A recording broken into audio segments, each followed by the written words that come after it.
Imagine someone holding a loaded gun to your chest. You are completely at their mercy. But instead of pulling the trigger, they smile, lower the weapon, and say, "I'll save my shot. I'll save my shot. I'll wait until the happiest day of your life, and then I'll come for you." This is the story of the most patient and cold-blooded revenge ever planned. Meet Silvio. He is a mysterious, brooding former soldier. He is a master with a pistol. He spends his days shooting flies off the walls of his room.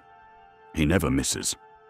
One evening, however, a young, arrogant officer insults Silvio in front of everyone.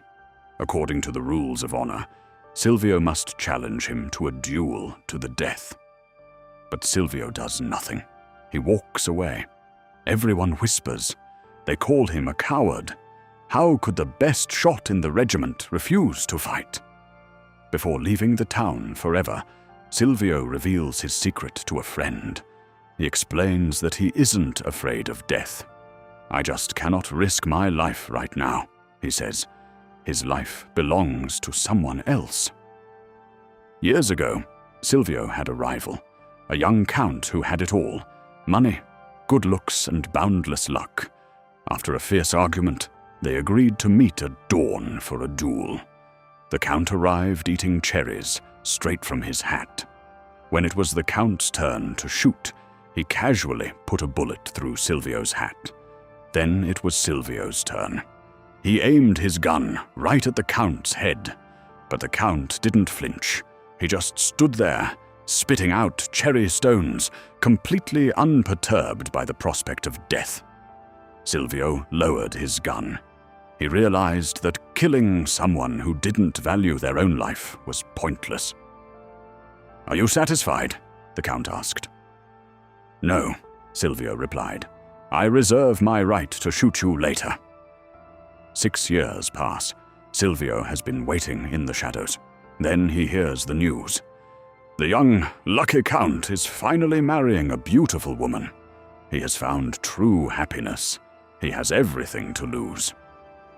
Silvio packs his pistol. The time for the fateful shot has arrived. Silvio breaks into the count's country estate. The count is terrified. It's not because he's a coward. It's because he looks at his beautiful new wife and suddenly realizes how precious life is. He experiences true, agonizing fear for the first time. Silvio forces him to draw lots again. The count shoots in a panic, missing and hitting a beautiful painting on the wall. Now, Silvio aims his gun. The count's wife falls to her knees and begs for her husband's life. The count covers his face in shame and terror. Silvio looks at the trembling, broken man. He lowers his gun. "I have seen your confusion and your fear," he says. "That is enough. I'll leave you to your conscience." Before walking out of the room, Silvio turns around, raises his pistol, and fires without aiming. The bullet goes straight through the same hole that the count has just made in the painting.